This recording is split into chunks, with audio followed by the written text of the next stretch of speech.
Bismillahirrahmanirrahim. Assalamualaikum warahmatullahi wabarakatuh. Innal hamdalillah nahmaduhu wa nasta'inuhu wa nastaghfiruh wa na'udzu billahi min shururi anfusina wa min sayyiati a'malina. May yahdihillahu fala mudilla lahu wa may yudlil fala hadiya lahu.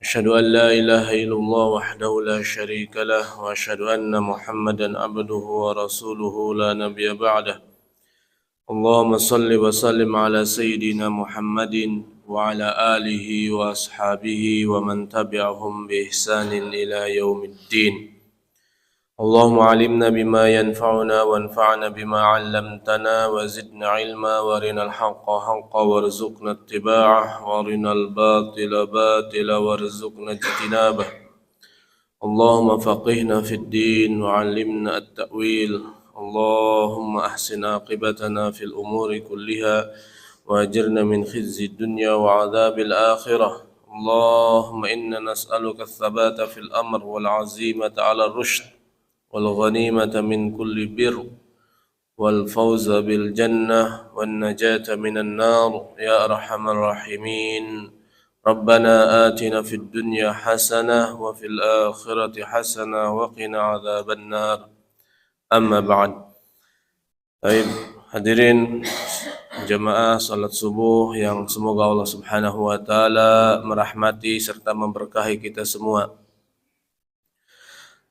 Alhamdulillah atas karunia Allah Subhanahu wa taala kita bisa kembali berkumpul dalam majlis yang mulia ini di masjid yang mulia ini. Semoga Allah Subhanahu wa taala mengampuni dosa-dosa kita, merahmati kita serta mengangkat derajat kita.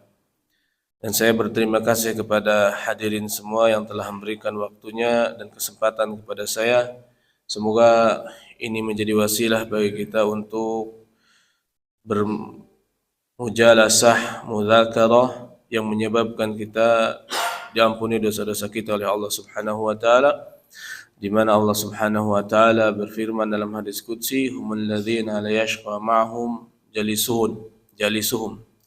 Mereka para penuntut ilmu tidak akan rugi bersama mereka orang hanya duduk-duduk saja. Artinya maupun yang cuma duduk-duduk ataupun yang fokus mendengarkan, itu sama-sama Allah ampuni. Walaupun derajat pengampunannya berbeda tentu. Intinya, walaupun kita hanya cuma duduk di majelis ilmu, itu sudah diampuni oleh Allah Subhanahu wa taala dosa-dosa kita. Dan hadirin rahimakumullah, kita alhamdulillah telah sampai di bulan Sya'ban, yang dimana dianjurkan bagi kita untuk berdoa, Allahumma barik lana fi Rajab wa Sya'bana wa balighna Ramadan. Ya Allah, berkahilah kami di bulan Rajab yang mulia dan juga di bulan Sya'ban, dan sampaikanlah kami umur kami kepada bulan Ramadan. Hadirin rahimakumullah, bulan Sya'ban ini adalah bulan yang mulia. Dan Rasulullah SAW bersabda bahwa di bulan Sya'ban ini bulan yang yaghfilu bihi nas, yaitu manusia, atau kama qala Rasulullah SAW, manusia banyak manusia yang lalai terhadap bulan Sya'ban. Padahal dikala datang bulan Sya'ban, Rasulullah SAW bersungguh-sungguh dalam beribadah. Beliau puasa 1 bulan full. Disebutkan oleh Ibnu Hajar al-Asqalani dalam Fathul Bari, para ulama salaf kita jika datang bulan Sya'ban, mereka langsung kembali kepada Al-Quran dan membaca Al-Quran, ya, menamatkan Al-Quran dan memperbanyak puasa sunnah untuk menyongsong puasa Ramadan. Intinya, hendaklah bagi kita untuk selalu memperbanyak ibadah di bulan Sya'ban ini. Karena kita ketahui bahwa di bulan Sya'ban ini ada namanya nisfu Sya'ban.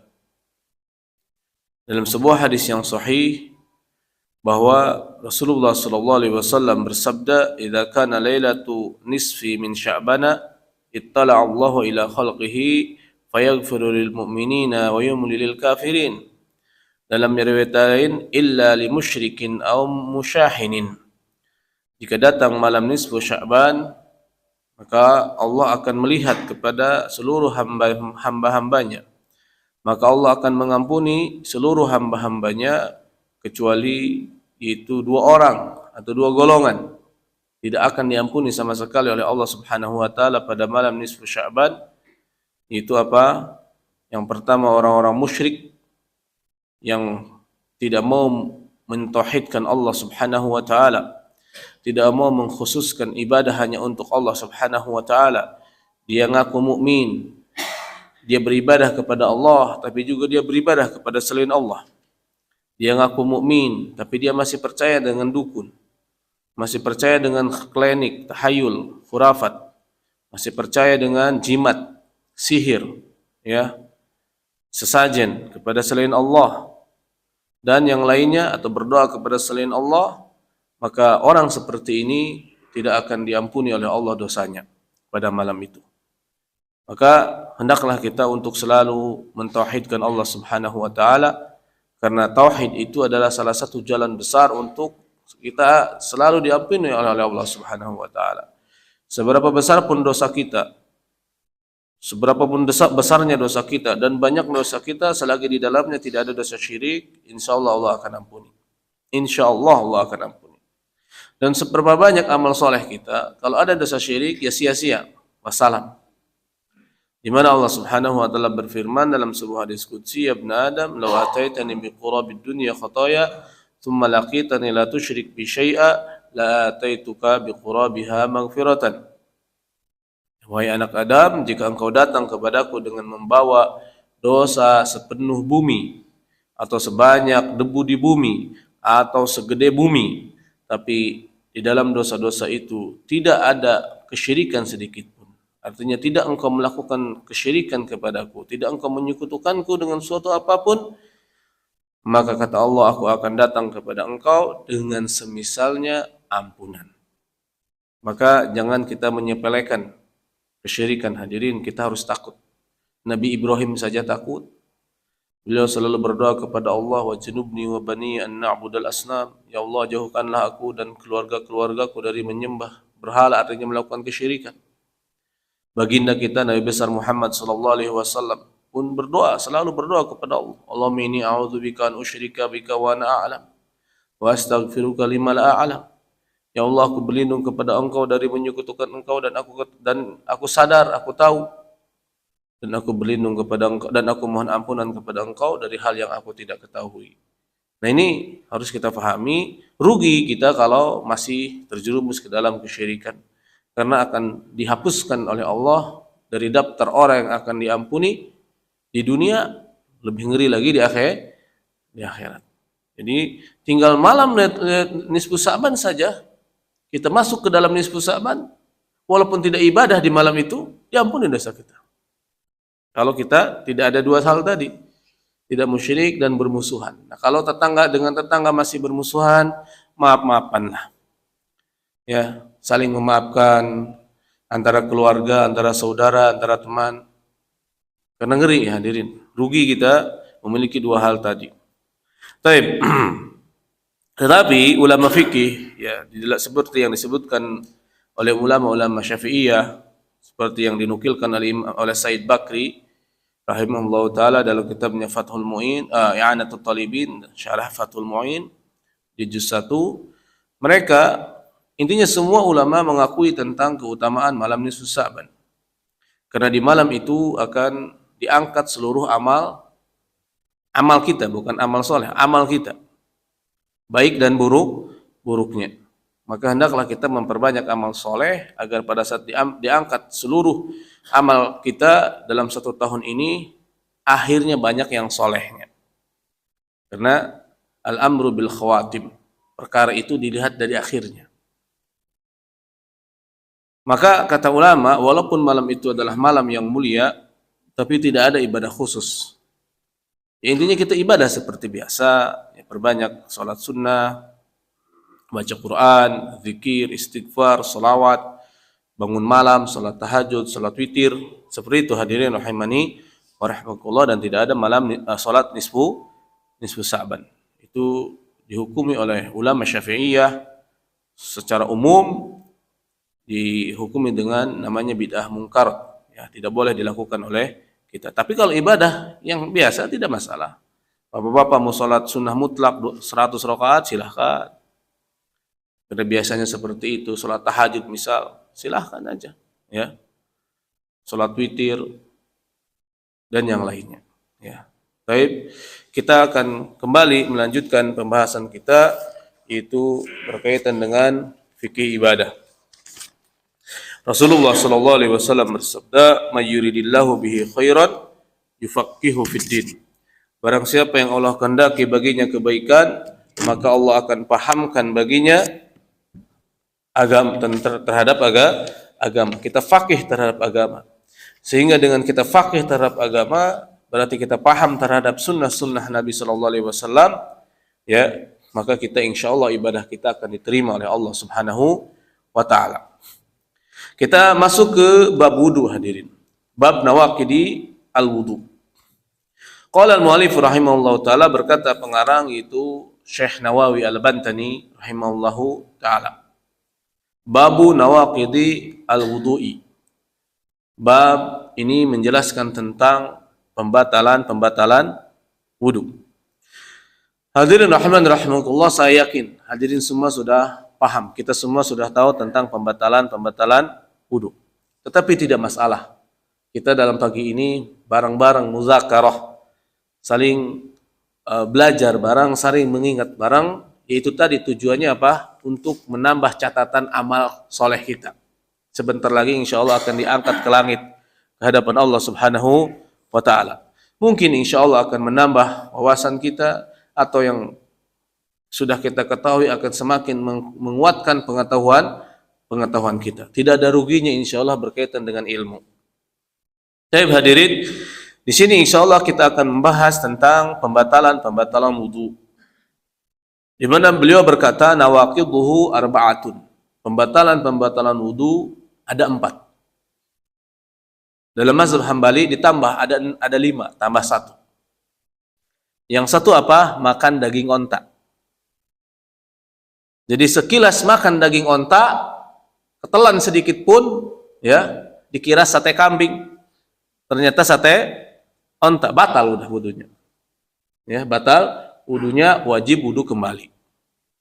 Tapi yang 4 ini juga sepakat. Mereka sepakat.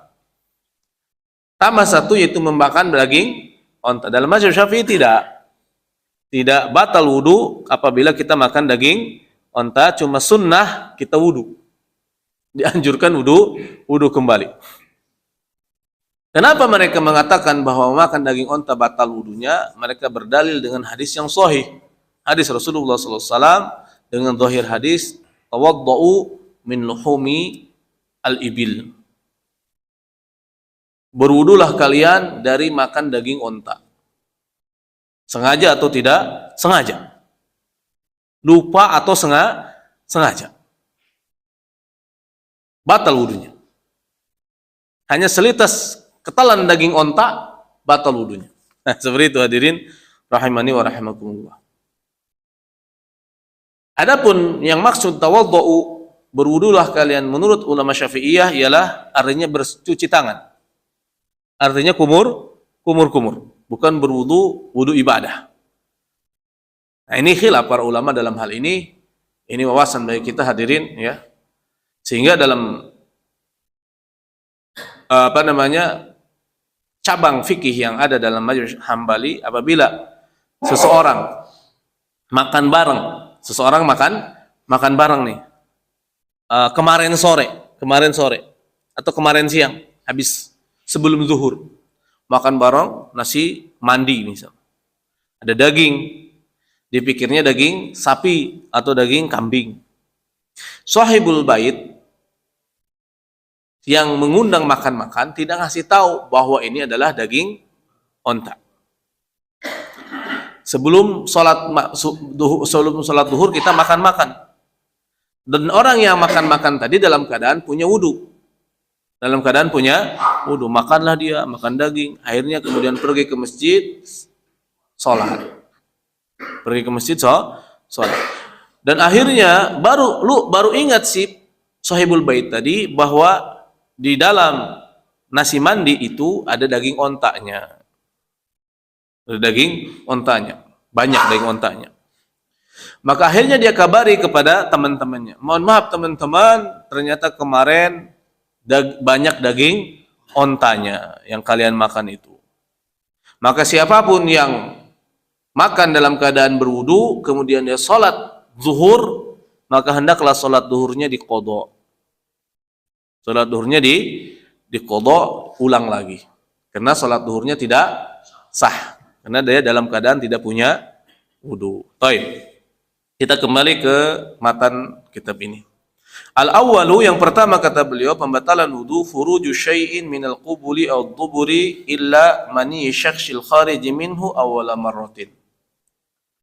Yang batal wudu, dan ini disepakati oleh seluruh para ulama Syafi'iyah dan Hanabilah terutama, keluarnya sesuatu dari kubul atau dubur. Apa itu kubul? Mohon maaf, kemaluan. Apa itu kubul? Yaitu tempat keluar kotoran, itu dubur kita. Dubur itu bahasa Arab ya. Maka apapun yang keluar dari kubul, yaitu depan atau belakang, kemaluan ataupun dubur, mohon maaf, baik itu berbentuk air kencing, air madhi, air wadi, nanah, darah, ya, atau angin, atau kotoran, atau batu, maka semua adalah membatalkan wudu. Semua membatalkan wudu. Maka hadirin rahiman rahimakumullah, siapapun yang mendapati hal seperti ini, maka dia wajib mengulangi wudunya.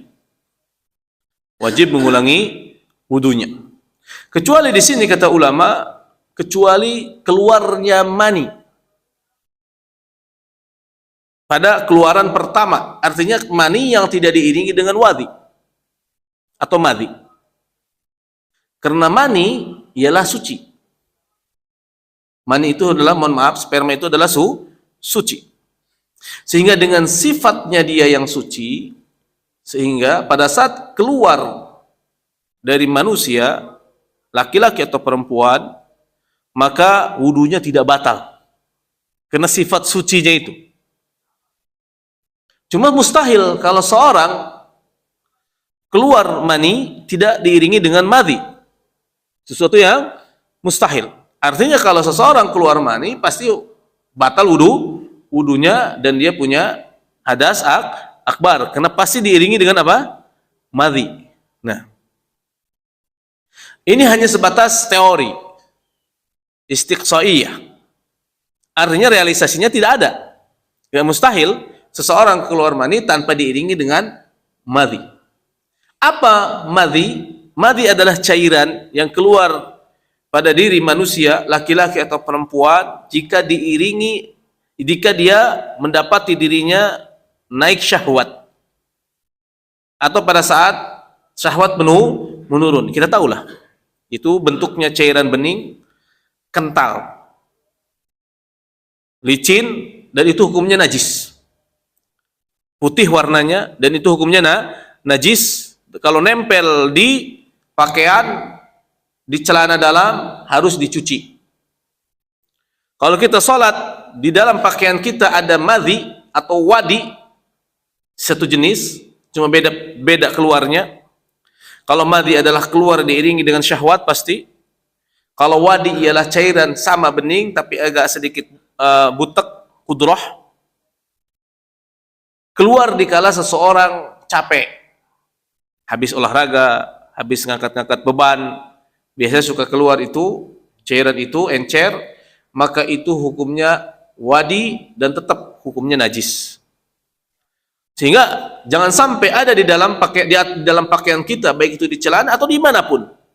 Kalau kita sholat dan itu ada pada pakaian kita, maka sholat kita tidak sah. Karena ada najis dan wajib dicuci. Dan wajib dicuci. Berbeda dengan mani, mohon maaf. Kalau mani hadirin hukumnya suci. Kalau nempel di pakaian kita, Kalau nempel di pakaian kita, kering misal, kita sholat, dan setelah selesai ternyata ada mani di sarung atau di celana, apakah kita harus mengulangi sholat kita? Tidak perlu. Tidak perlu, karena itu adalah perkara benda yang suci. Sehingga ibunda kita, Ummul Mukminin Aisyah radhiyallahu anha, beliau menceritakan dalam hadis sahih riwayat Bukhari dan Muslim, beliau katakan, kuntu afraqu maniya Nabi sallallahu alaihi wasallam idza kana yabisa wa aghsiluhu idza kana ratba. Aku biasa menggaruk, menghilangkan maninya baginda kita Nabi besar Muhammad sallallahu alaihi wasallam di sarungnya, di pakaiannya jika sudah kering. Artinya tidak perlu dicuci lagi, kalau kering tinggal dibuang saja. Tapi kalau basah, masih basah, kata ibunda Aisyah, aku cuci. Karena walaupun suci, itu adalah qadhar, menjijikan. Itu adalah perkara yang menjijikan, yang harus kita cuci. Tapi intinya tidak najis. Kecuali disebutkan ulama Malikiyah yang mengatakan bahwa mani najis. Maka kalau mani najis, berarti jasad manusia najis.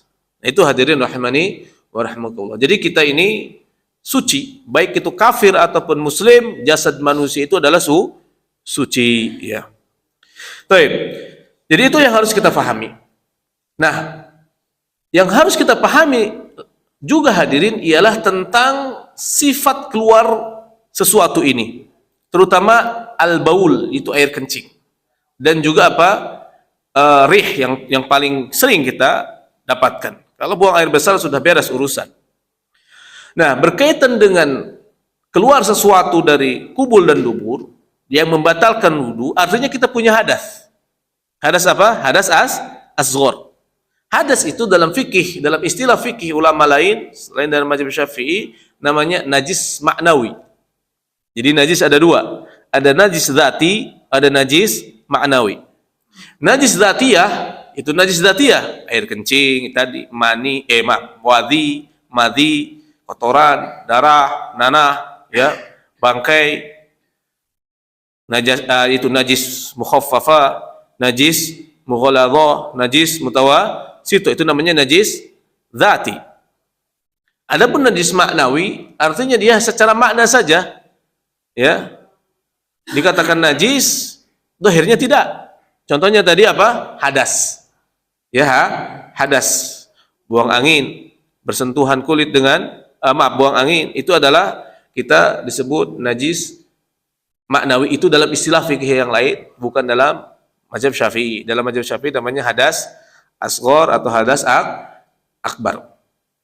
Hadas akbar adalah dia junub, hadas akbar juga dia haid atau nifas, ya. Kalau hadas asghar dia keluar sesuatu dari kubul ataupun dubur.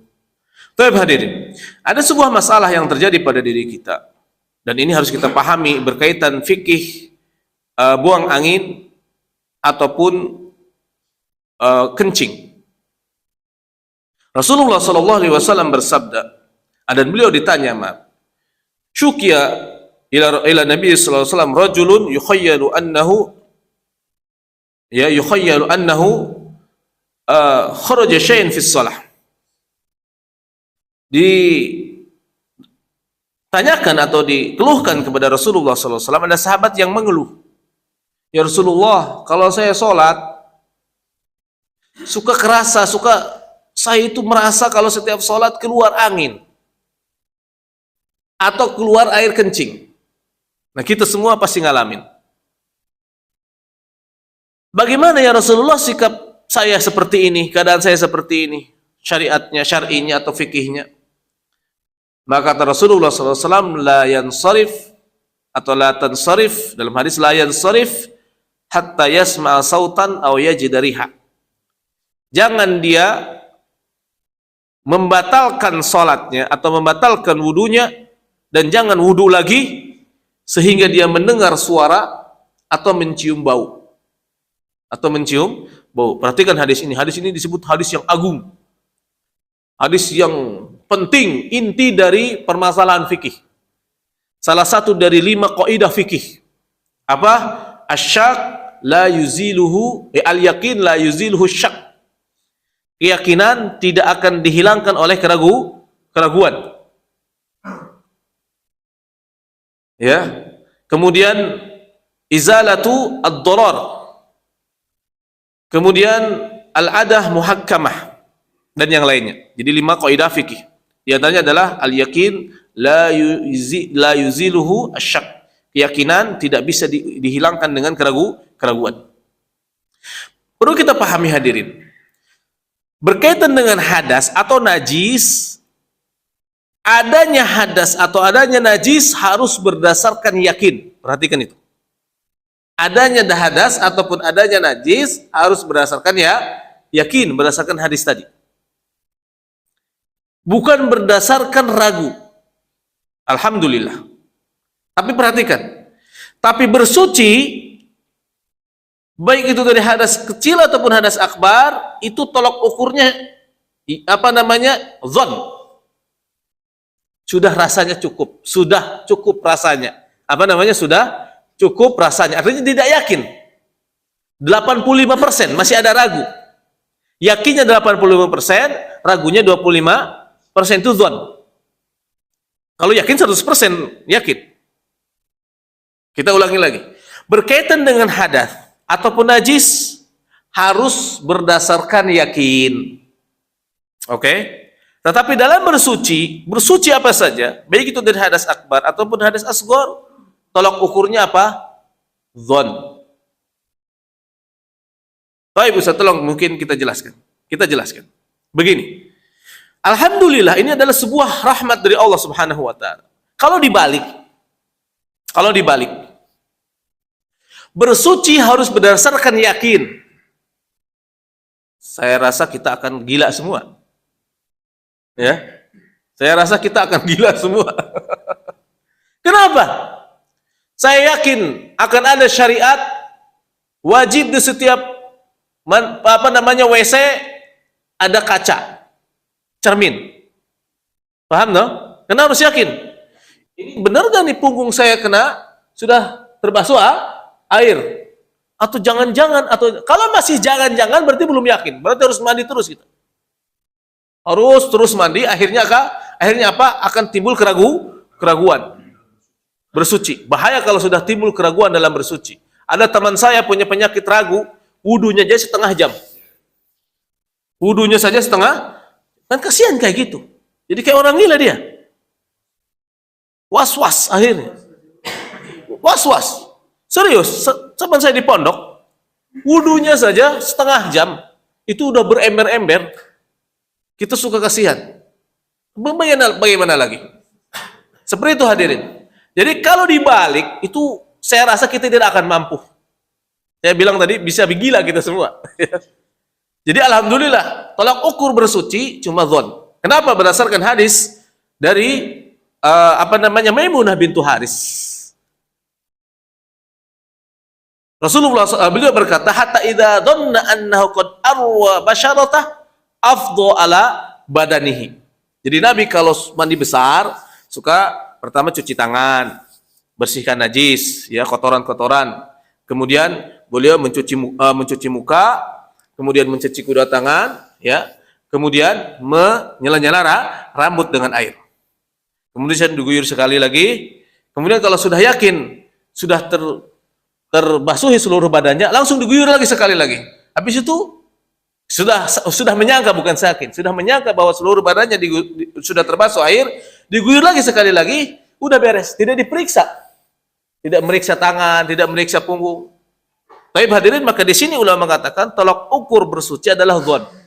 Artinya pada saat kita wudu, cuci muka, cuci tangan, tidak perlu harus kita cek. Gak boleh, itu makruh. Hati-hati, itu makruh. Kalau kita cuci tangan, kita cek, itu makruh, nggak boleh. Kenapa? Karena kalau dibiarkan akan menjurus kepada was-was. Udah, kalau kita sudah bersangka bahwa sudah, bukan yakin, sudah menyangka ini sudah kita basuh, sudah beres. Kalau ada rasa ragu, tinggalkan saja. Seperti itu hadirin. Itu alhamdulillah. Jadi kalau bersuci tolak ukurnya zon. Tapi kalau hadas dan najis tolak ukurnya harus yakin. Artinya kalau kita punya wudu dan kita merasa ada keluar, batal gak ya? Batal gak ya? Apa hukumnya? Batal atau tidak?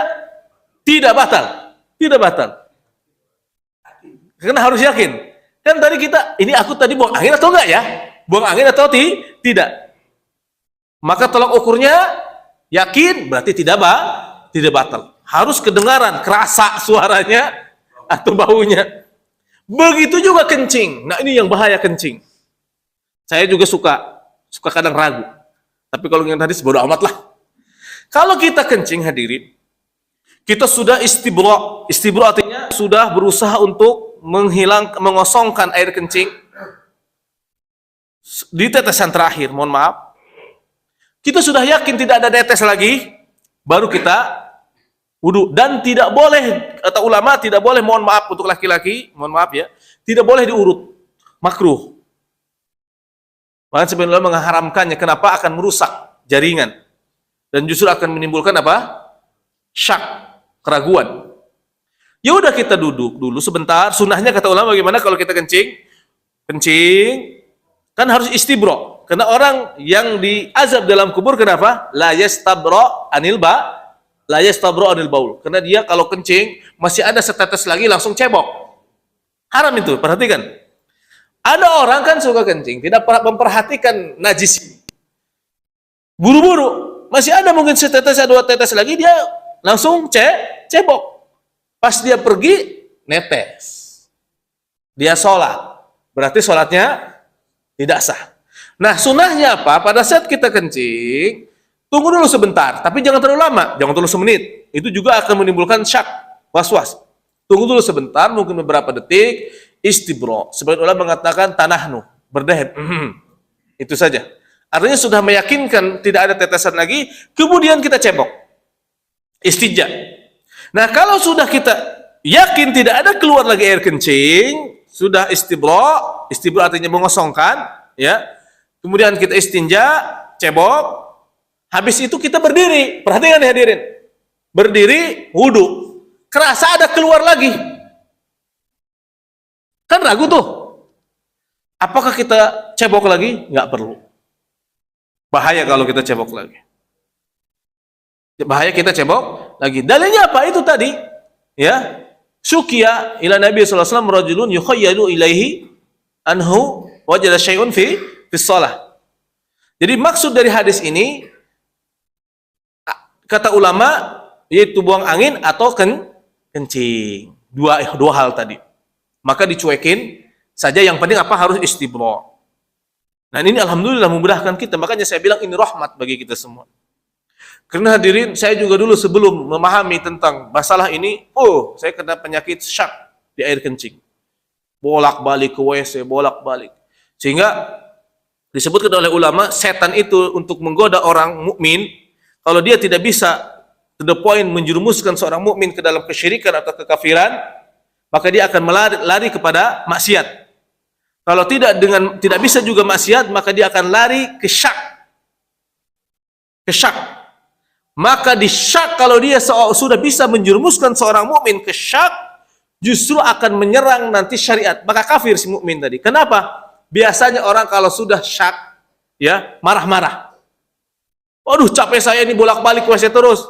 Wudu terus, ngapain sih harus ada wudu? Nah, akhirnya terjerumus ke dalam istighfar, ngejek agama, merendahkan syariat. Ngapain sih harus ada wudu? Itu ungkapan yang bahaya. Ungkapan yang bahaya dalam tauhid itu, ngeri. Istighfar namanya, dibahas oleh Imam Nawawi berkaitan dengan istighfar dalam Bustanul Arifin. Ya, Bustanul Arifin. Artinya salah satu yang bisa menjerumuskan seseorang ke dalam kekafiran. Di dalam Bustanul Arifin, silahkan baca hadirin. Tidak boleh kita merendahkan sunnah. Tidak boleh kita merendahkan sunnah. Contoh dalam Bustanul Arifin itu, ada kita sebangun tidur, habis bangun tidur, maaf.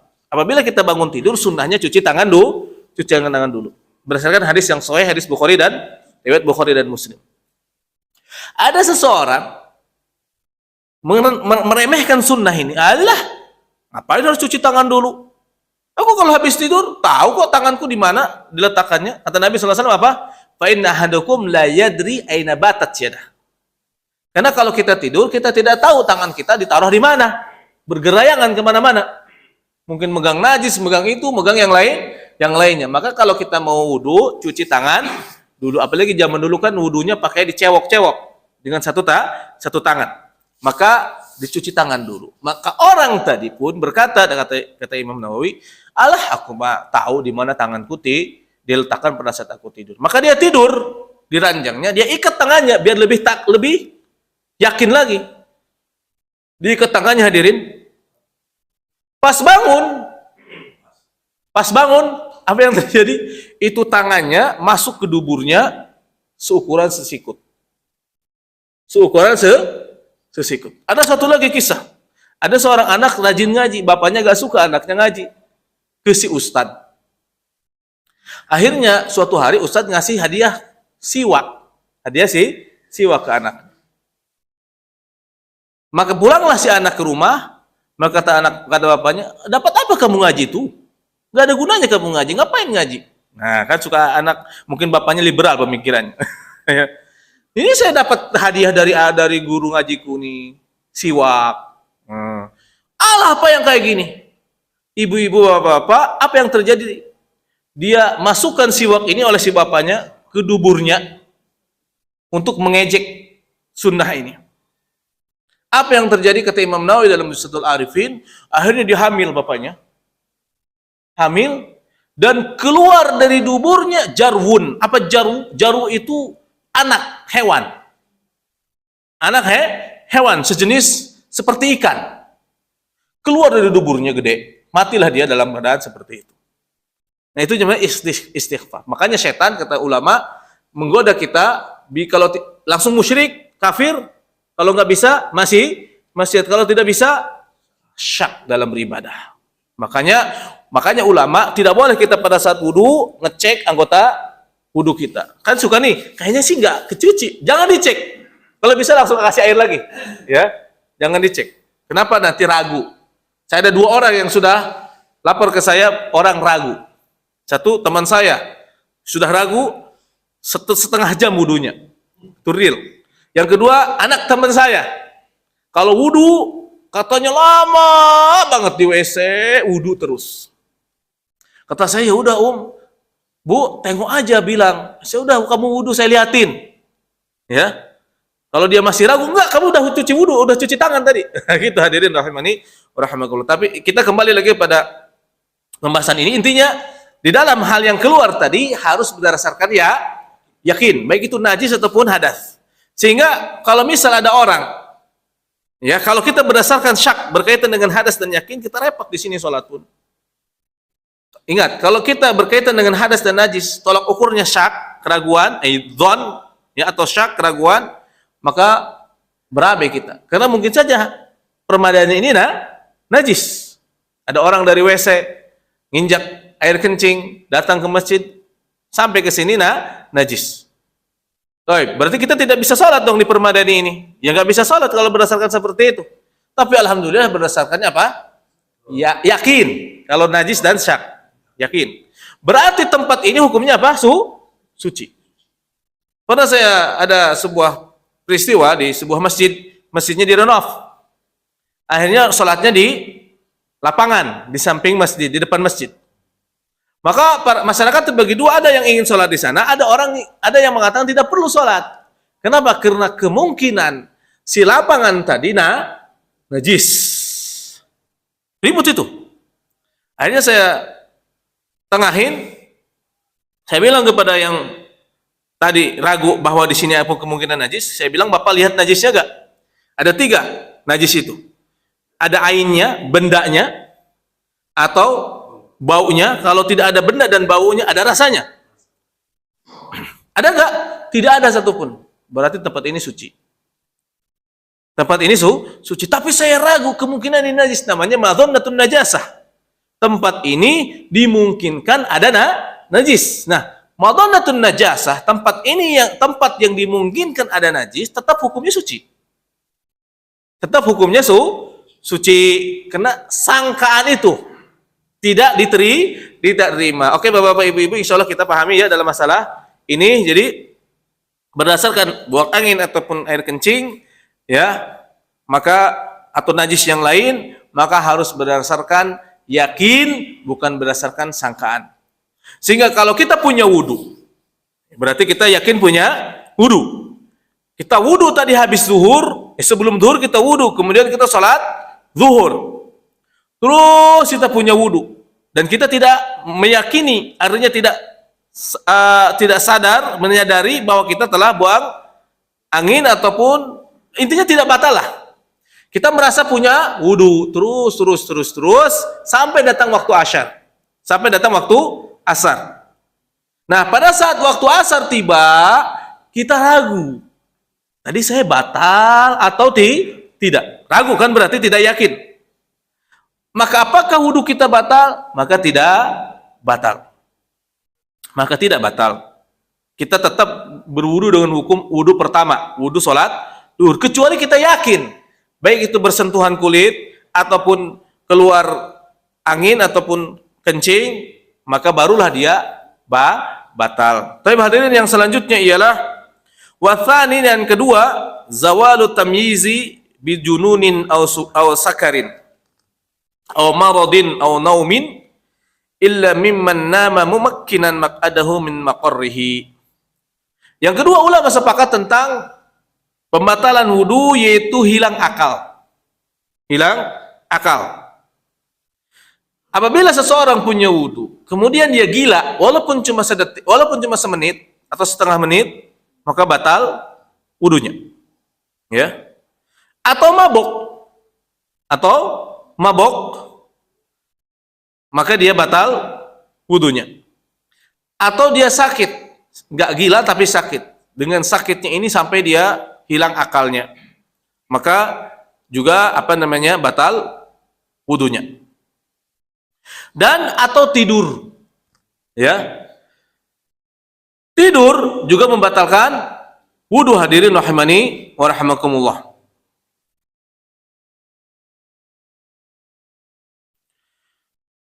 Maka ulama mengatakan tidur yang membatalkan wudu ada 3 macam.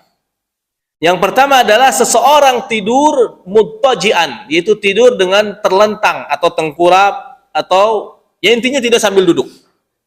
Maka hukumnya total wudunya batal. Perhatikan ini, kalau kita nunggu sholat tidur-tiduran, kemudian tidur, ya walaupun sebentar, maka batal wudunya. Yang kedua ialah orang tidur sambil berdiri atau sujud. Ada orang tidur sambil berdiri atau sujud. Maka bagi kata ulama, yang tidur sambil sujud batal wudunya. Lagi sholat subuh sambil sujud, pas sujud ngantuk, kita udah ngantuk banget, tidur, batal wudunya. Tapi berbeda dengan yang berdiri. Nah, ulama mengatakan kalau orang sholat sambil berdiri kemudian dia ngantuk, ya terus sampai dia terjatuh, maka tetap tidak batal wudunya. Dikiaskan ke orang tidur sambil duduk sila. Ini kejadian biasanya kalau bapak-bapak nanti atau ibu-ibu akan umroh akhir Ramadan, ya, taraweh dan tahajud, pasti ngalamin gitu. Ya, saya juga tahajud nyongsolong ke sana. Ke depan jalan sendiri. Nyungkruk, ya, nyungkruk. Biasa itu, jangan malu, biasa aja, orang lain juga begitu, ya. Orang lain juga begitu. Di samping saya juga banyak beberapa orang yang nyungkruk, ya, biasalah. Yang penting jangan pas sujud. Nah, yang ketiga ialah tidur sambil duduk, sambil sila. Jadi mumakkinan maq'adahu artinya orang sambil sila, bukan bersandar. Perhatikan. Kalau dia bersandar, sekira-kira kalau sandarannya diambil, maka dia terjatuh, batal wudunya. Ini bapak-bapak sambil bersandar begini, ngantuk, tidur, batal wudunya. Ya. Tapi kalau sambil duduk, mumakkinan maq'adahu, sambil sila, tidak bersandar, ya, maka tidak batal wudunya. di empat hal, yaitu di bokong, di dua kaki. Ya intinya bersila, ya harus bersila. Kenapa hadirin? Karena orang yang duduk sambil bersila, mohon maaf, ya, wi'a asyar, artinya mohon maaf, duburnya tertutup. Itu dia maksudnya. Ya. Jadi tertutup dubur berdasarkan hadis Rasulullah sallallahu alaihi wasallam. Kalau fikih insyaallah berdasarkan hadis, tidak mungkin tidak berdasarkan hadis. Ya. Jadi itulah yang membatalkan wudu. Jadi yang tidak membatalkan wudu apa? Membatalkan wudu apa? Tidur sambil duduk bersila. Ya, tidur sambil duduk bersila. Sepakat para ulama berkaitan tentang hal ini, baik itu Hanabil atau Syafi'iyah, Malikiyah dan yang lainnya. Ya. Jadi harus kita pahami hadirin. Ya. Tapi kalau kita lihat di Masjidil Haram, orang tiduran tadi ngorok, kemudian azan langsung berdiri, ya jangan dicontoh. Ya, itu orang awam saja. Ya, orang Arab biasanya, orang awam saja mereka itu nggak paham agama. Ya. Oh kan orang Arab, memang orang Arab harus paham agama. Semua enggak lah. Ya, saya suka, kamu tidur tadi, kemana nggak wudu lagi? Udahlah, oh, malas sih ini mah nih. Ya. Jadi nggak boleh hadirin, harus kita pahami, jangan sampai kita ikut-ikutan. Jangan sampai kita ikut-ikutan. Jadi itu membatalkan wudu, ya. Maka kita kalau ingin wudu kita tidak batal gara-gara tidur, maka maka tidur dalam keadaan bersila, yaitu mumakkinan maq'adahu min maqarrihi, itu orang yang duduk bersila ya sambil tidur, maka insyaallah hal ini tidak membatalkan wudu. Yang ketiga hadirin ialah yang membatalkan wudu bersentuhan kulit dengan perempuan. Mulamasatul mar'ah, antara laki-laki dan perempuan yang baligh, dan ini sepakati oleh Hanabilah dan Syafi'iyah. Ulama Hambali dan Syafi'i sepakat tentang masalah ini. Cuma ada sedikit perbedaan antara Syafi'i dan Hambali dalam masalah apakah mutlak atau muqayyad. Artinya mutlak bersentuhan sengaja atau tidak sengaja, bersyahwat atau tidak bersyahwat, batal atau tidak. Maka ulama Syafi'i mengatakan batal. Mutlak. Sengaja atau tidak sengaja. Dipaksa ataupun tidak, batal hukumnya. Nah, tetapi dalam mazhab Hambali apa? Batal wudu kalau diiringi dengan syahwat. Ini misal si laki-laki menyentuh kulit perempuan diiringi dengan ladzat atau ladzid. Taladzuz, merasa nikmat menyentuh. Kan menyentuh perempuan nikmat. Ya, hadirin.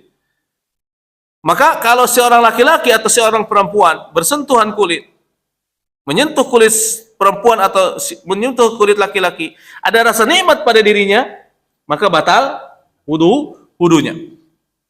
Batal wudunya. Itu dalam mazhab Hanabilah. Tapi urusan bersentuhan kulit antara laki-laki dan perempuan batal wudunya mereka sepakat. Tapi Hanabilah ada rinciannya. Baik ya. Tetapi Hanafiyah mereka mengatakan mutlak. Baik itu dengan syahwat ataupun tidak dengan syahwat, bersentuhan kulit tidak batal kecuali jima. Baik. Maka ini adalah khilaf ya, permasalahan para ulama berkaitan hal ini. Bagi bapak ya atau bapak-bapak atau ibu-ibu yang berpendapat bahwa bersentuhan kulit antara laki-laki dan perempuan yang baligh, baik itu dia disukai ataupun tidak, baik itu antara nenek-nenek dan kakek-kakek, batal, maka jaga wudunya.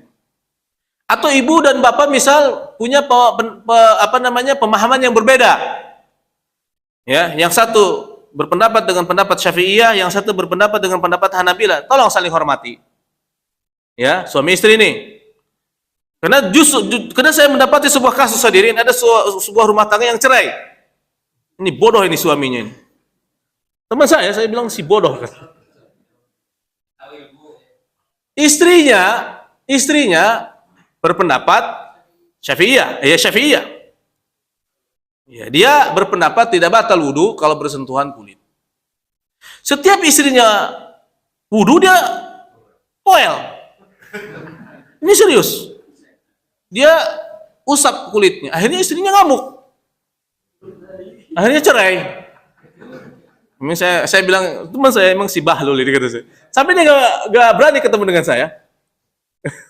Karena perempuannya masih agak saudara dengan saya. Nggak berani sampai sekarang. Kalau saya ke Saudi pun biasanya kita ketemu, nggak ketemu. Karena saya marah banget sama laki-lakinya ini.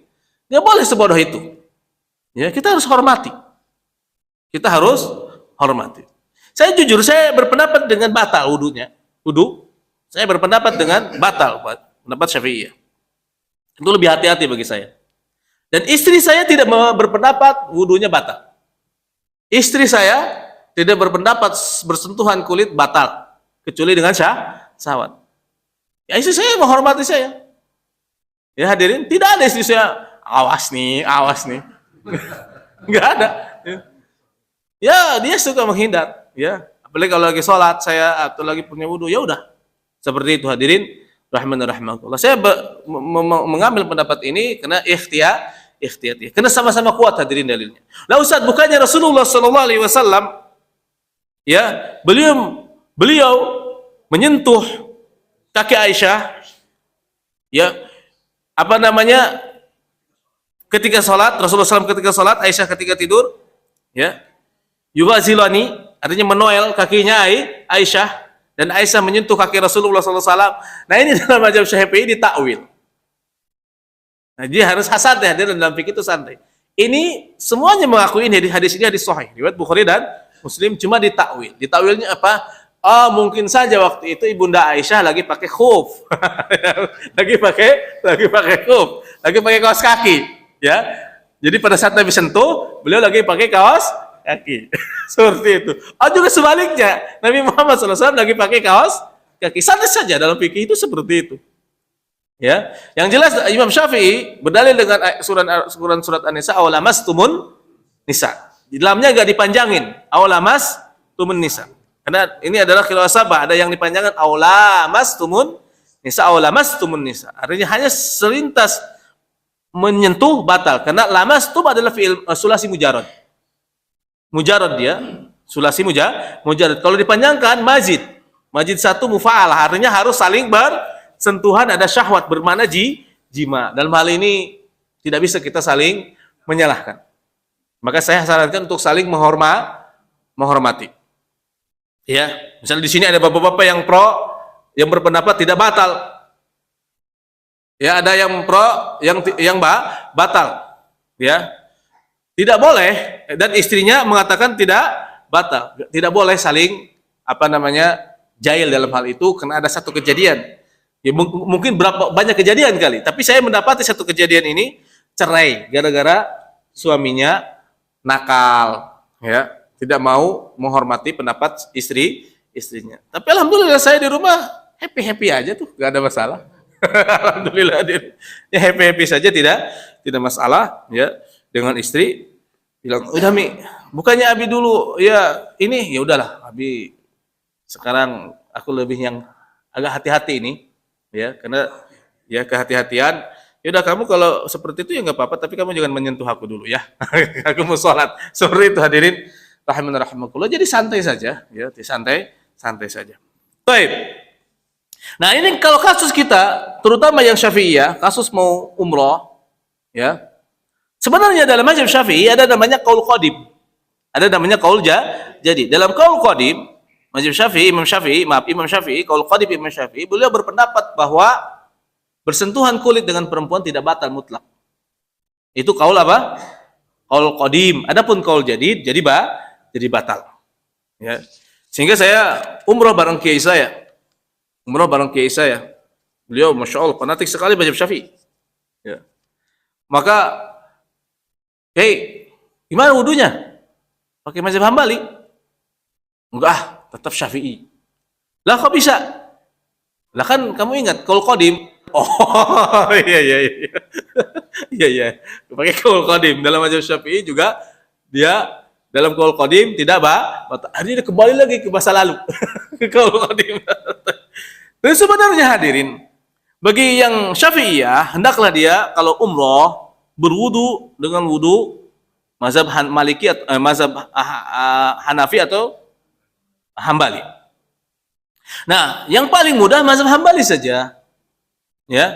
Karena dalam mazhab Hambali tata cara wudu dengan mazhab Syafi'i itu sama. Sama, nggak ada bedanya. Cuma berbeda dalam ngusap rambut.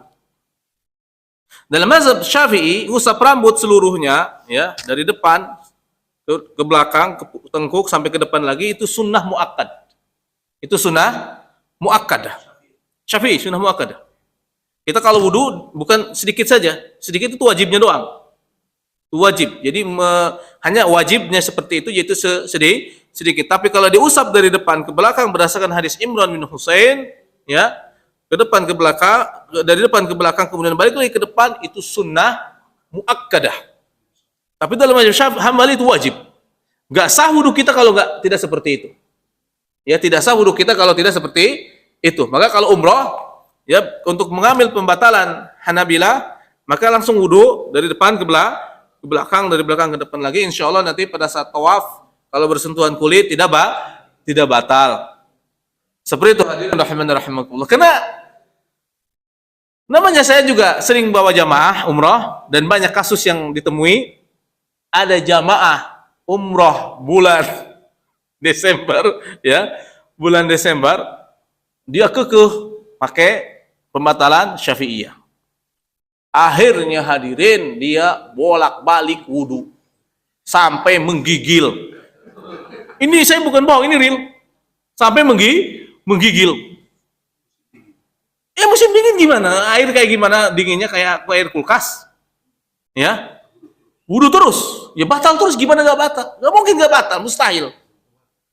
Kalau kita kekeh dengan pendapat Imam Syafi'i, pasti batal, gak mungkin gak batal.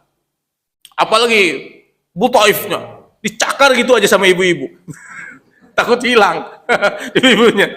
Jadi gak mungkin gak batal, pasti batal. Maka ini kiai sebenarnya. Akhirnya dia bilang ke saya. Iya, saya baru ingat ya. Padahal kan ada perbedaan mazhab. Saya cuma nyengir saja. Yaitu dia baru umroh wajar, ya, baru umroh kaget, ya. Kebiasaan di wilayah baru umroh. Akhirnya dia pingin dengan Syafi'i saja. Akhirnya ya udah, itu konsepnya itu benar itu sampai menggigil, ya. Ya, kedinginan. Kemudian yang selanjutnya hadirin rahimakumullah. Yang keberapa ini? Oh, yang keempat. Baik. Yang keempat adalah masu kubulil adami aw hilqati duburihi bi batinil kaffi bila hailin.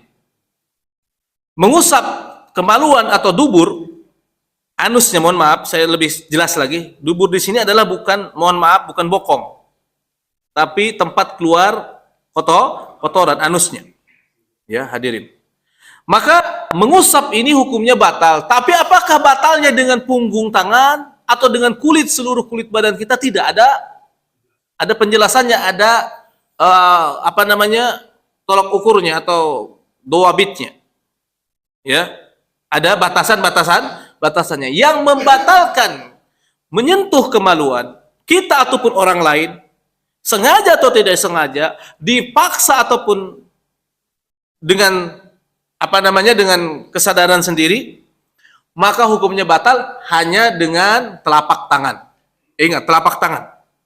Kalau kita nyebokin anak nih dengan punggung tangan kita, maka batal atau tidak? Tidak batal.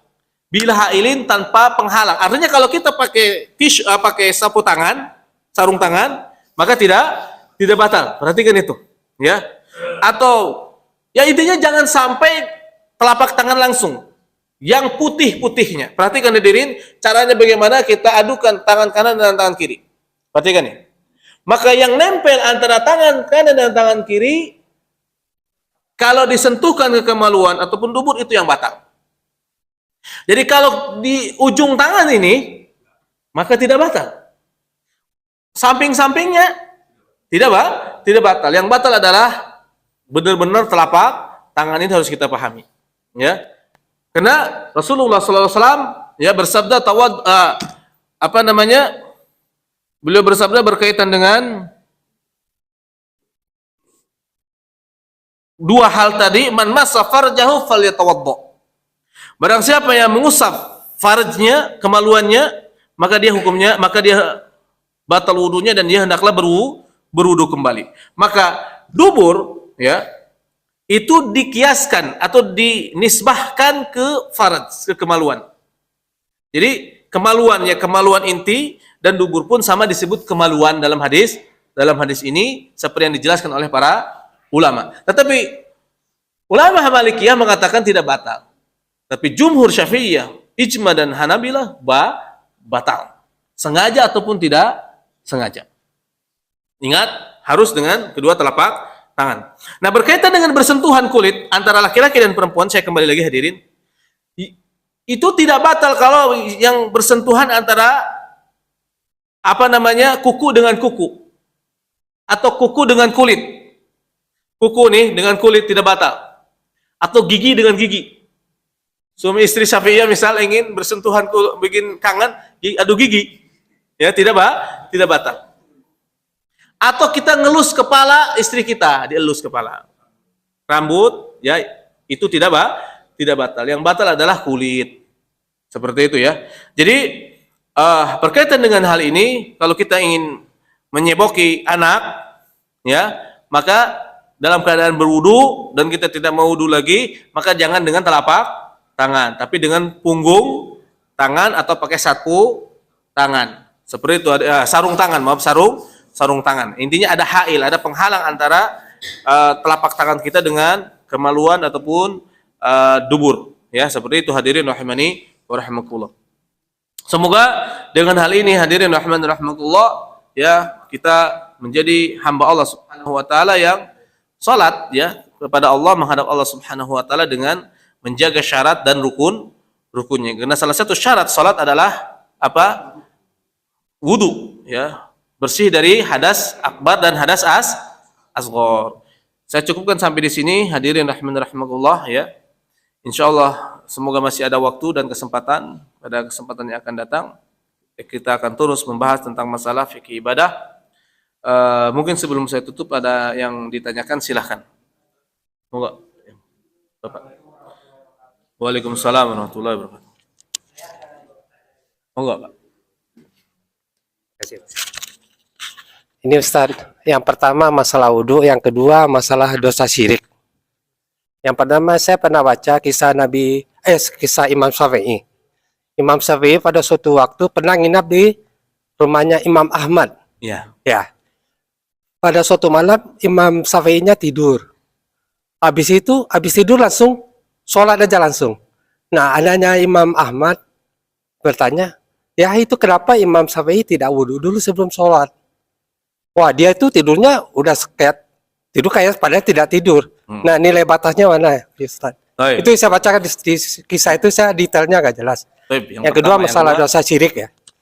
Dosa syirik misalnya Ustaz, dukun itu kenapa tidak boleh? Karena jalurnya itu jalur selain Allah. Makanya nilai syiriknya di situ ya. Nah, bagaimana dengan orang indigo gimana, Ustaz? Karena itu. Terima kasih, pertanyaan yang sangat bagus sekali, semoga bermanfaat bagi kita semua. Jadi kisah Imam Syafi'i ini lengkapnya ialah dalam kisah itu kita tahu semua ya, beliau tidak tidur, Pak.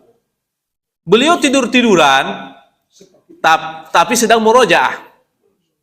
Dan yang dimurojaah oleh beliau disebutkan adalah hadis, ya Umair, ma'adha fa'ala Nughair. Wahai Umair bin Abi Thalhah, anaknya Ummi Sulaim, adik tirinya Anas bin Malik dan Al-Bara bin Malik. Ya Aba Umair, ma'adha fa'ala Nughair. Wahai Aba Umair, apa yang sedang dilakukan oleh si Nughair? Itu burung pipitmu lagi ngapain tuh? Nah, padahal burung pipitnya sudah mati. Paham toh? Nabi bilang, itu burung pipitnya lagi ngapain tuh? Lihat anak kecil kan, nyandain anak kecil. Maka di sini Imam Syafi'i mengambil faedah dari hadis ini, disebutkan dalam satu hadis kecil begini, faedahnya 60 faedah. Faedah fikih. Ini boleh kita bercanda dengan anak-anak kecil, boleh kita ngurus anak burung, boleh kita ngurusin burung asal dikasih makan, boleh kita memberi gelar anak kecil dengan abu atau umi walaupun belum punya anak, Banyak sekali boleh. Kenapa? Karena dia ulama, mujtahid, banyak ilmu. Coba kalau kita harus mengambil faedah dari hadis yang panjang, satu aja ngap-ngapan. Paham hadirin? Jadi Imam Syafi'i itu hadis seperti ini menurut kita apa sih faedahnya hadis ini? Kalau kita kan, ya Abu Umair apa? Mada fa'ala Nugair? Wahai Abu Umair, apa yang sedang dilakukan oleh Nugair? Coba Atori kamu ambil faedah fikih. Apa ya kayak gini? Bingung kita hadirin. Karena kita nggak punya ilmu. Itulah Imam Syafi'i. Jadi nggak tidur intinya. Beliau tidak tidur, ya. Beliau memikirkan permasalahan fikih. Wallahu a'lam. Yang kedua ialah kenapa kita tidak boleh mendatangi dukun. Pertama adalah dukun itu adalah musuh para rasul. Dan Rasulullah sallallahu alaihi wasallam ya dalam hadis yang sahih mutlak melarang kita datang ke dukun. Karena dukun adalah kerjasama dengan syaitan. Maka kalau kita percaya dengan dukun, dia adalah pendusta. Walaupun sekali benar, maka dia 100 kali dusta. Maka Rasulullah SAW, dikala kita menghadapi dukun, dan apa yang dikatakannya benar 100%, tetap kita mengatakan sodaka wa huwa kadzub. Dia benar dan dia adalah pendusta. Walaupun benar tetap pendusta. Mutlak seorang muslim tidak boleh percaya dukun. Mutlak. Kalau percaya, maka salatnya tidak akan diampuni, tidak akan diterima 40 hari, dan dia kafir terhadap apa yang telah diturunkan kepada Nabi Muhammad SAW. Sekarang bagaimana dengan indigo? Anak indigo. Begini, anak indigo itu begini hadirin. Anak indigo yang sekarang viral itu bukan hal yang baru. Bukan hal yang baru. Saya baca dalam kitab Bidayah wa Nihayah dalam bab khara'iq, ya, yaitu kejadian-kejadian yang aneh pada saat Nabi diangkat pertama kali jadi Nabi dan Rasul. Apa itu? Perhatikan. Disebutkan pada saat Nabi mendapatkan wahyu pertama, para jin-jin saling bersaut-sautan. Khodam dukun pada jin khodam pada tidak nurut semua. Silahkan baca Bidayah wa Nihayah juz 2 jilid 1. Ya. Nah, di sana salah satu poin berkaitan dengan jin itu ada namanya seorang anak yang bernama Dzul Khulasah. Dzul Khulasah yang ada di Daus, suku Daus, sukunya Abu Hurairah. Nah, Dzul Khulasah ini anaknya Bu Khulasah. Khulasah itu seorang perempuan yang kehidupannya tiap hari adalah mengembalakan kambing. Perhatikan ini.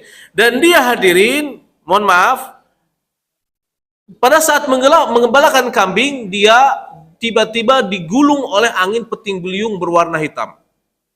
Pada saat dia digulung, dia merasakan sedang diperkosa oleh seorang laki-laki, dan dia ceritakan ke kaumnya setelah pulang, geger. Akhirnya setelah berjalan beberapa bulan, hamillah dia. Hamil, ya setelah 9 bulan, lahirlah seorang anak, telinganya seperti telinga anjing. Telinganya seperti telinga anjing. Akhirnya terus berjalan seperti itu. Setelah umur 5 tahun, anak kecil ini jadi indigo. Setiap apa yang dia omongkan, dia bisa mengetahui yang akan datang. Setiap yang dia omongkan jadi 100%. Bahkan bilang, ini silakan serang kaum si ini akan mati di tempat ini, si ini akan mati di tempat ini. Benar-benar terjadi. Terus berjalan beberapa tahun sampai dia dewasa. Maka pada saat Nabi jadi Nabi, turun wahyu pertama, artinya langit tertutup semua, dijaga oleh Allah Subhanahu wa taala. Akhirnya si Dzul Khulasah pun setiap ngomong A jadinya D. Paham hadirin? Tidak ada yang benar satupun.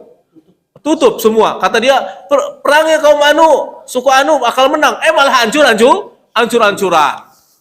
Akhirnya suku ini pun protes ke Dzul Khulasah. Dzul Khulasah pun marah. Dia bilang, tutup saya di rumah saya selama 3 hari. Tapi kalau sudah 3 hari kalian buka, aku terbakar. Lemparilah diriku dengan batu 3 kali dengan bismikallahumma setiap kali lemparnya. Kalau enggak, maka kalian akan terbakar semuanya. Artinya apa? Artinya orang seperti ini ada yang salah. Tidak boleh kita percayai. Tolong, saya sengaja mengutip Ini hadirin, karena ini bukan perkara baru. Jangan kita anggap ini adalah sebuah kelebihan. Ini dalam Islam adalah sesuatu yang kurang, harus diobati. Ya, karena tidak mungkin kita bisa mengetahui jin. Alam jin itu mustahil, kecuali para nabi. Gak ada. Gak ada, indra keenam itu gak ada dalam Islam. Harus diruqyah. Ya, bahaya. Jangan percaya indra keenam. Ya, Sidul Khulaso punya indra keberapa itu? Mungkin ketujuh dia indranya. Sidul Khulaso.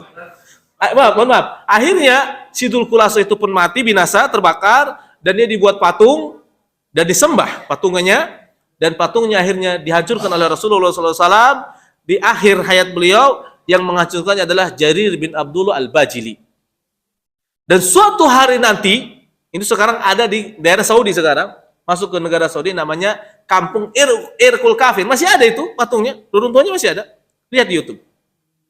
Masih ada. Suatu hari nanti, sebelum hari kiamat, itu akan dibangun kembali patungnya, diperbaiki lagi, dan akan disembah kembali. Kata Nabi, tidak akan terjadi hari kiamat sebelum Dzulkhulaso disembah kembali sampai, mohon maaf, bokong wanita Daus menimbulkan suara tepukan saking semangatnya menyembah Dzulkhulaso. Si anak indigo itu. Si anak indigo. Silakan, mana tadi? Ini dulu, Bapak tadi mau nanya apa? Apa enggak, Pak? Moga, silakan.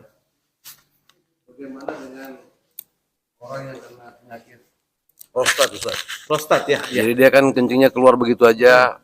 Bagaimana dengan sholatnya kalau dia ke masjid? Siap. Ustaz? Masya Allah. Itu yang pertama. Yang kedua, kan biasanya kalau kita kencing cara Rasulullah, kita muzakarah Ustaz ya. Kencing cara Rasulullah kita kan berdiam 3 kali itu. Tapi di mana-mana setelah itu kita ketemu di masjid atau ketemu di luar, kencingnya berdiri. Nah, itu saat itulah biasa kencing muzakarah, nggak keluar tuh tetesan terakhir itu bau banget Ustaz. Setetes 2 tetes itu kan bau tuh. Kalau kita berdiri itu pasti keluar. Kalau kita kencing berdiri nih Ustaz, tetap keluar tuh tetes tuh kena ke celana dalam itu bau banget. Nah, itu kan membatalkan wudu. Nah, saya minta pendapat aja sama Ustaz. Pendapat Ustaz bagaimana sebaiknya tempat-tempat wudu atau tempat kencing di masjid-masjid Ustaz? Di masjid Ustaz. Terima kasih Pak. Pertanyaan bagus sekali. Jadi yang pertama ialah bagaimana dengan orang yang salasul baul. Salasul baul apa artinya? Bekser. Beser. Beser atau bekser? Kalau kami orang Sunda namanya bekser. Beser ya. Baik. Yang kedua adalah atau misal ambien. Ambien atau prostat ya, yang keluar darah terus. Imam Syafi'i ambien meninggal dalam keadaan ambien. Imam Syafi'i, masya Allah, ya beliau menderita sekali, sampai kurus badannya katanya. Karena kalau ngaji sengaja kursinya dibolongin. Jadi dari dubur beliau netes dulu darahnya. Padahal beliau dokter, Imam Syafi'i itu dokter. Ya qadarullah kalau sudah terkena penyakit ya nggak bakalan bisa menyembuhkan. Karena itulah akhir hayat beliau adalah meninggal dalam keadaan ambien. Ya. Karena saking banyak duduk kali. Beliau rahimahullah taala radhiyallahu anhu. Radhiyallahu anhu enggak apa-apa. Kalau Imam Syafi'i, Ahmad kita mengucapkan radhiyallahu anhu tidak masalah. Baik. Bagi orang yang salasil baul atau beser atau ambien ya, prostat, maka untuk sekarang itu kan mudah sekali. Pertama adalah kita bagi yang beser tetap cebok secara bersih ya. Kemudian sekarang apa? Pakai pampers. Pakai pampers ya. Pakai pampers kemudian wudu. Kalau habis wudu kita keluar lagi terus-menerus tidak masalah, dimaafkan. Imam Syafi'i juga sama, sholat sambil darah keluar terus. Jadi yang tukang membersihkannya adalah Rabi bin Sulaiman. Rabi bin Sulaiman rahimallahu taala, dia tugasnya seorang murid yang khidmah sekali kepada Imam Syafi'i. Jadi beliau yang suka membersihkan darah dari dubur Imam Asy-Syafi'i rahimallahu taala. Seperti itu Pak ya. Jadi nggak apa-apa. Jadi kalau kita bekser terus, pertama tetap harus cuci. Ya, cuci. Kemudian habis itu langsung pakai pampers, kemudian kita wudu. Kalau sudah keluar lagi setelah itu keluar terus habis wudu, tidak batal wudunya ya dengan sebabkan itu. Kecuali kalau misalnya buang angin, sama dengan buang angin pun. Kalau ada orang ya keterusan buang angin terus, itu pun tidak batal. Artinya bukan tidak bisa nahan, beda dengan bisa nahan.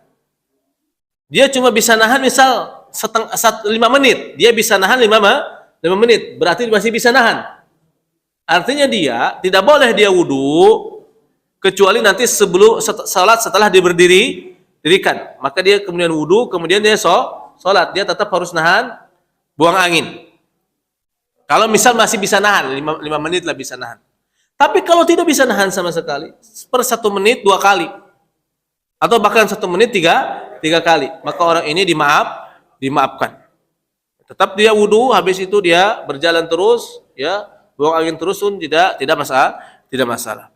Kemudian berkaitan dengan kencing hadirin, sunnah dalam kencing itu sunnah duduk ataupun sunnahnya berdiri, dua-duanya sunnah. Mau berdiri ataupun duduk sama-sama sunnah. Karena Rasulullah SAW banyak riwayat yang menjelaskan tentang beliau berdiri, kencing sambil berdiri dalam riwayat Bukhari dan Muslim di pojokan kota Madinah.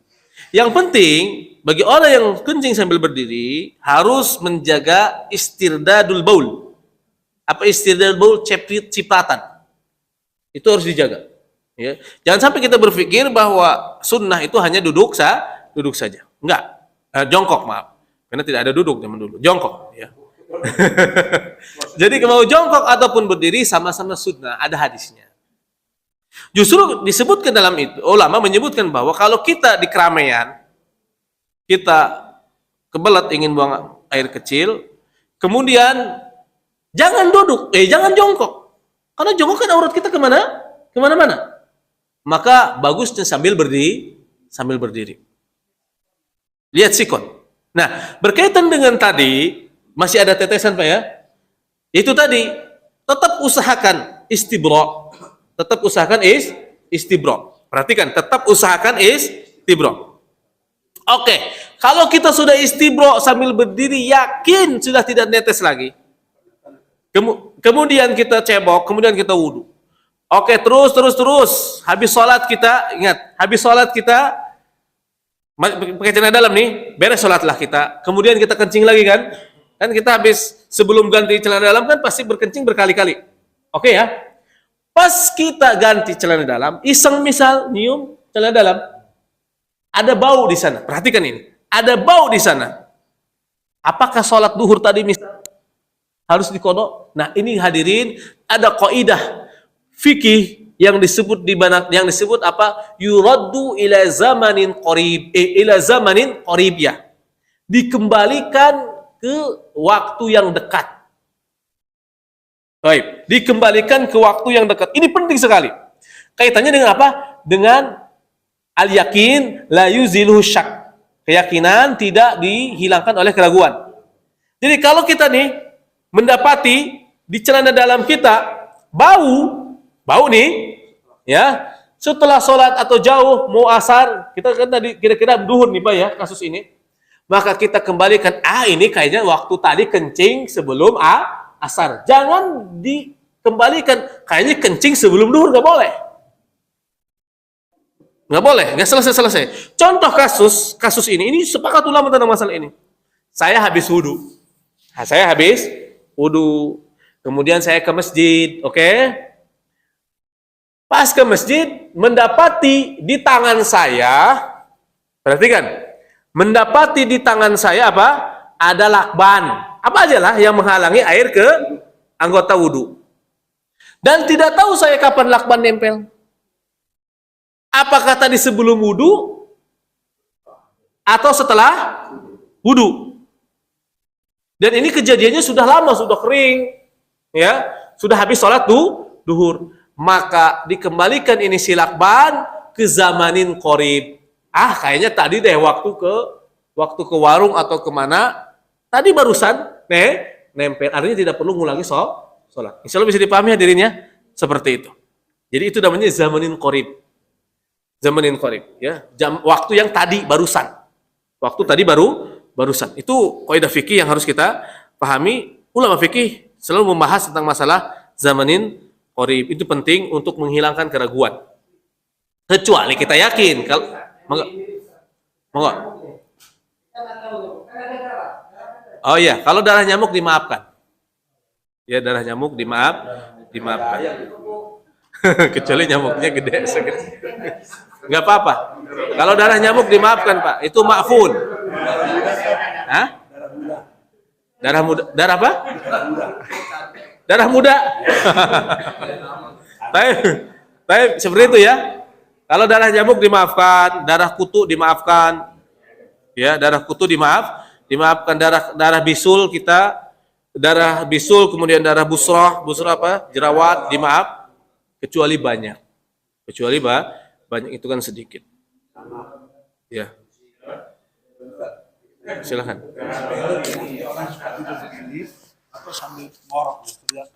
Nah, itu bagus sekali, Pak. Jadi mohon maaf, ini saya menyempurnakan. Jadi tolak ukur tidur tadi dalam mazhab Hambali terutama ya, dalam mazhab Syafi'i, yang penting dia duduk sila, mau ngorok mau apapun gak batal. Terserah, yang penting tidak jungkalit ke belakang depan atau ke belakang. Terserah. Ya, Pak. Karena kalau dia lepas tangan, jatuh itu. Enggak, ini masuknya kembali ke tolak ukur. Dia kan tidak bersandar. Ya. Tolak ukurnya tidak bersandar. Tapi dalam mazhab Hambali, hadirin dalam mazhab Hambali ya, kalau dia ngorok batal.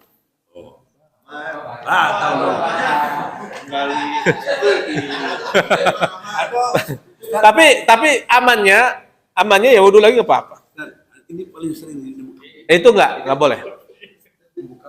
Iya, itu kebuka pantatnya. Enggak, itu bukan mumakin. Enggak dimasuk, itu batal wudunya. Batal. Enggak, Pak.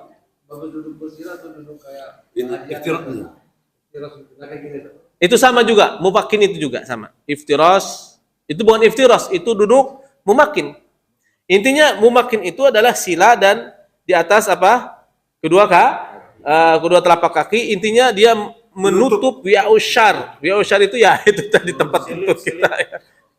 Gitu, itu wi'ausyar. Ya, seperti itu. Jadi itulah hadirin. Intinya kalau nyender batal. Ya, tidak boleh nyender. Ada yang begitu suruh gitu. Baik, hadirin, tidak ada lagi yang tanyakan ya. Kita tutup baca qaul majlis. Subhanakallah bihamdika asyhadu an la ilaha illa anta astaghfiruka wa atubu ilaik. Assalamualaikum warahmatullahi wabarakatuh.